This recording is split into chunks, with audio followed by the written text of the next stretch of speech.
what you get when you hire a con man. Hello, welcome to At the Flick. I'm Christy, that's Matt, that's Alonzo. We're going to talk about Focus, which is actually a lot more interesting than its title might suggest. Jazzy, even. Yes. You want to describe it? You want to go? So, Will Smith, brilliant con artist and pickpocket and all-around, you know, confidence man. And Margot Robbie comes into his orbit. She is a sort of would-be who falls under his wing and starts training.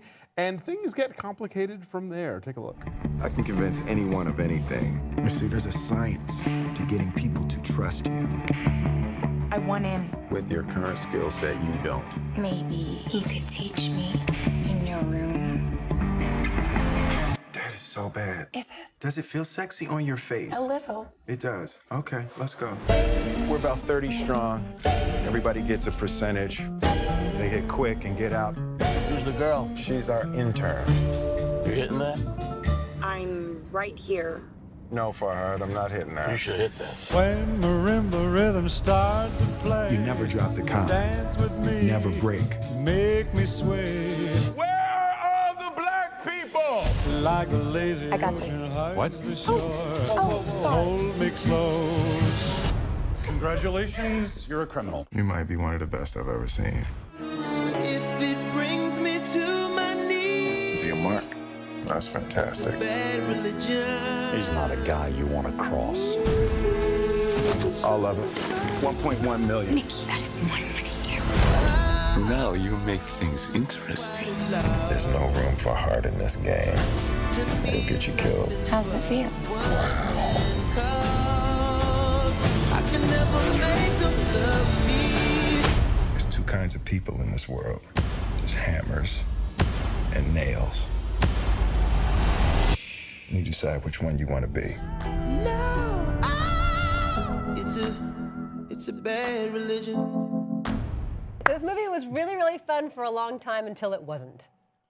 Right? It's giddy and fizzy and light and snappy, and it's shot beautifully, and it's gorgeous people and expensive clothing and luxurious locations with witty banter, and it's fun for a while. And then I feel like in the third act, it just becomes too many twists, all piled up on top of each other. And you know, in a movie like this, they're always trying to trick us as well, Sure. as they're tricking each other and tricking all of their victims. But this felt like overkill to me toward the end. I never stopped having fun, but it did feel like a logic pileup happens, where you're like, wait, and who, but then how, what, you know, that it didn't all hold up because the first part of it is so tight and everything that is seemingly, you know, doesn't make sense. It makes perfect sense in the grander scheme of the con, you know, but yeah, they kind of overplay their hand by the end. Yeah, I agree with you. It's very breezy and very fun.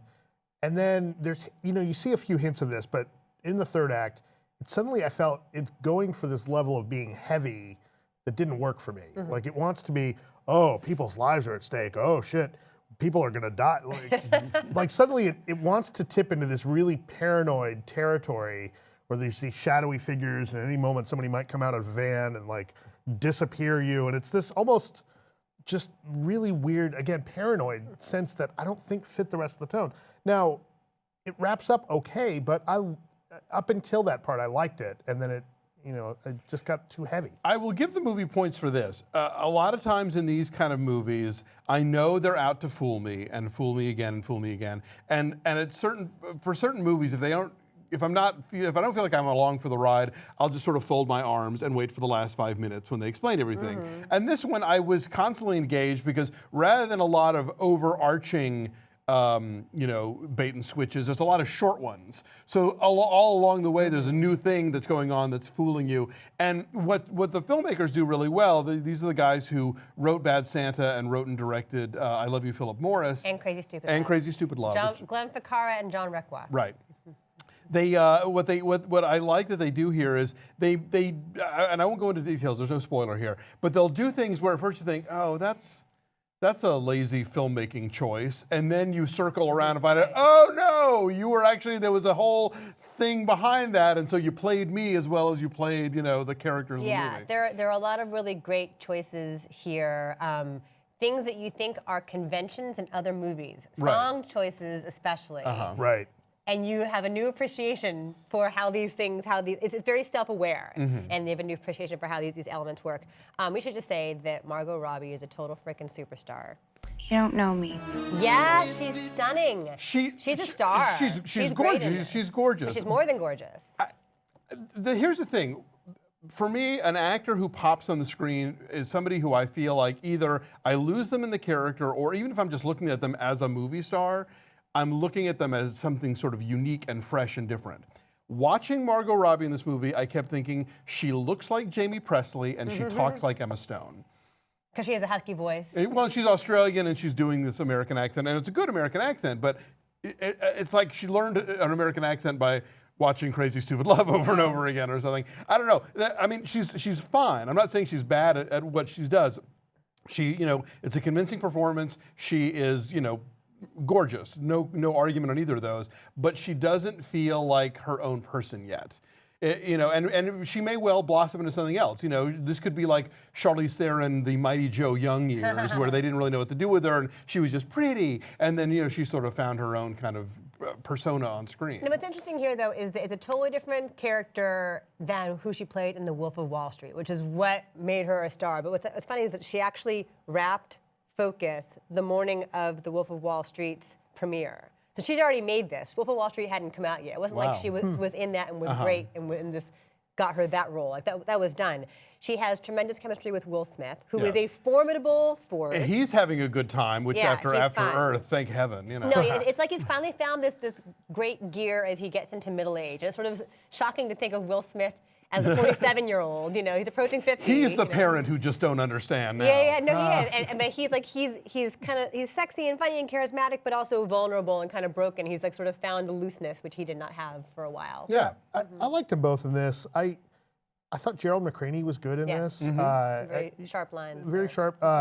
B.D. Wong and the short scene he Yes. has, really, like that gambling scene is great. Really, really fun. There's a lot of fun moments in this, and I just feel like the biggest problem with this movie is it kind of stops being fun, right? It wants you to think that there's more at stake. It's fine. If it had ended at New Orleans, and never went to Buenos Aires, it would have been great. I don't feel like the Buenos Aires is as much of a tonal shift as you're portraying it. I mean, yeah, it gets a little darker, the stakes get raised a bit, and there's an element of danger to it, but it never stops being like who's zooming who, So I don't know. I think this movie doesn't completely stick the landing, but it's breezy and it's fun, and it's for February that'll do. February, the week after the Oscars, where everyone's potentially playing catch up with whatever won. Right. But the whole thing in the Superdome with the gambling, that could be its own little short film. Oh yeah, it has a beautiful arc, it has a beginning, middle, and an end. There's tension, there's humor. That was a brilliant little piece of filmmaking there. So so what is our number then, friends? Matt Etchity. 6.5. Okay. It's not bad. I said 7.5. You said 7.5. 7.5. Yeah. I said 7.3. We're all kind of in the same ballpark. So our average is 7.1. It is where 63 on the tomato meter right now. It's sort of been hovering around that line. Yeah, we don't have a lot of reviews in yet though, so it's gonna move around a bunch. It's a fun escape. You want a fun escape? Focus is a fun escape. Bye.